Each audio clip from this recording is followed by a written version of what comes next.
Assalamualaikum warahmatullahi wabarakatuh. Perkenalkan, nama saya Valiska Nurmanita Dafah dari kelas 2C dengan NPM 22106310 Pada kesempatan kali ini saya akan menjelaskan mengenai permainan tradisional yaitu congklak sebagai pemenuhan tugas olahraga. Berikut penjelasannya. Sejarah singkat congklak. Congklak, permainan yang dulunya terbuat dari kayu, telah lama berkembang di Asia, khususnya di kawasan Melayu, termasuk di Indonesia. Menurut sejarah, congklak pertama kali masuk ke Indonesia dibawa oleh bangsa Arab yang datang untuk berdagang dan berdakwah, hingga akhirnya menyebar ke seluruh wilayah di Indonesia dan menjadi warisan turun-temurun dimainkan oleh anak-anak. Banyak arkeologi dan beberapa ahli mempercayai bahwa permainan congklak berasal dari wilayah Timur Tengah lalu menyebar ke Afrika. Di Indonesia, permainan congklak dikenal dengan sebutan congklak. Dahulu permainan congklak dimainkan oleh gadis-gadis bangsawan Jawa.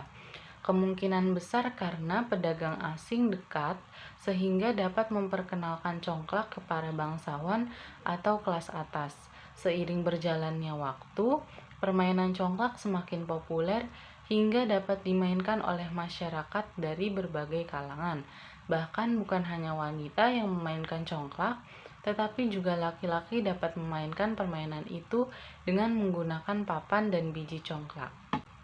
Kemudian, aturan permainan. Dalam permainan congklak terdapat 16 lubang yang terdiri dari 14 lubang kecil dan 2 lubang besar atau sebagai rumah. 7 lubang yang ada di hadapan adalah lubang milik kita dan lubang rumahnya terdapat pada sisi sebelah kiri. Sedangkan 7 lubang milik lawan berada di hadapannya dan lubang rumah berada di sisi kiri lawan. Kemudian di sini terdapat langkah-langkahnya. Yang pertama, kedua pemain duduk saling berhadapan. Untuk menentukan pemain pertama dilakukan suit. Yang kedua, isi setiap lubang kecil dengan 7 biji congklak.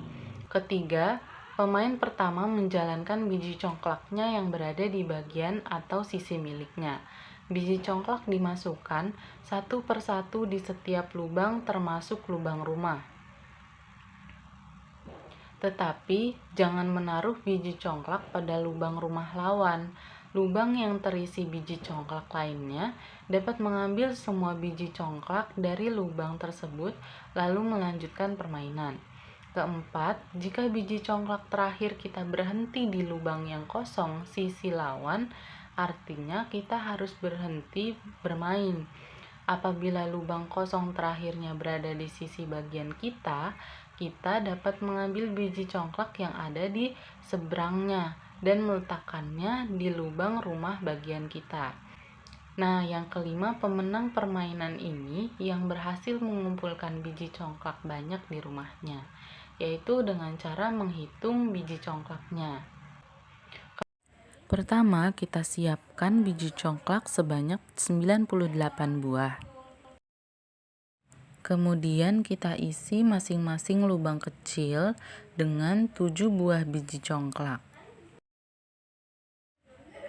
Pada saat mengisi biji congklak pada lubang kecil, lubang besarnya tidak ikut diisi karena lubang besar itu sebagai rumah yang menentukan menang kalahnya seseorang.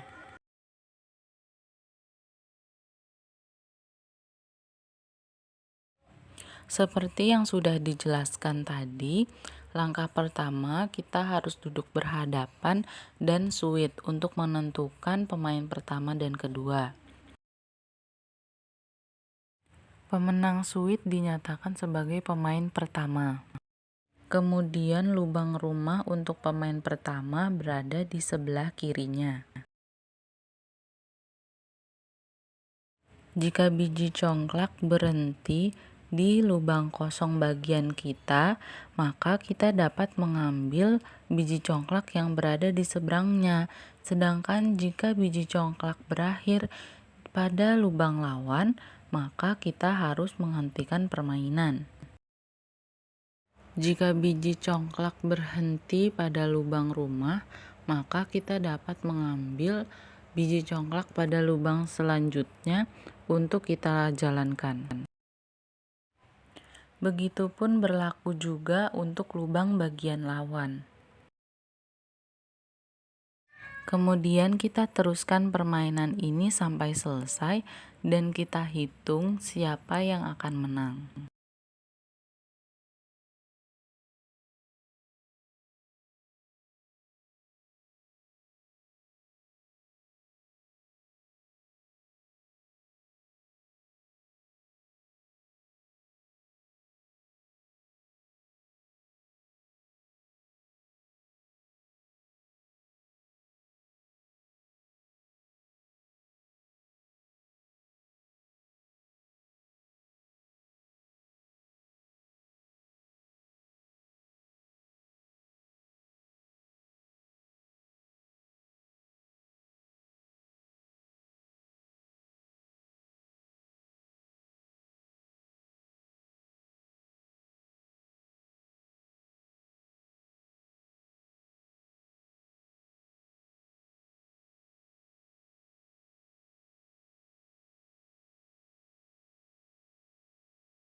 Setelah kita hitung, total dari biji congklak yang dapat dikumpulkan lawan sebanyak 38, sedangkan biji congklak yang dapat kita kumpulkan adalah 56, dengan sisa 4 pada lubang kecil.